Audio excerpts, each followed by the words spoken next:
నమస్తే, welcome to fast news. నేను కవి. ఇక డీటెయిల్స్ చూద్దాం.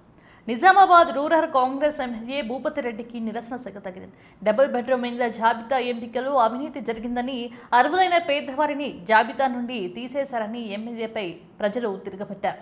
నిజామాబాద్ రూరల్ నియోజకవర్గం దర్పల్లి మండల కేంద్రంలో బీఆర్ఎస్ ప్రభుత్వం నిర్వహించిన డబుల్ బెడ్రూమ్ ఇండ్ల పంపిణీ చేసేందుకు కాంగ్రెస్ ఎమ్మెల్యే భూపతి రెడ్డి వెళ్లారు. గత 30-40 ఏళ్లుగా ఇక్కడ ఉంటున్న మా పేర్లు కాకుండా ఎవరికో తెలియని వారికి ఇల్లు ఎలా కేటాయిస్తారంటూ వాళ్ళు నిరసనకు దిగారు.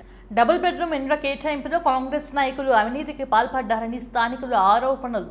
ఏదో సానుభూతితో భూపతి రెడ్డిని గెలిపిస్తే పేదలను ఆగం చేస్తున్నాడని తీవ్ర ఆగ్రహం వ్యక్తం చేసిన స్థానికులు. ఇక పారిపోయేందుకు ప్రయత్నించిన ఎమ్మెల్యే కారుకు అడ్డంగా వెళ్ళగా ఆందోళనదారులను అడ్డుకున్నారు పోలీసులు.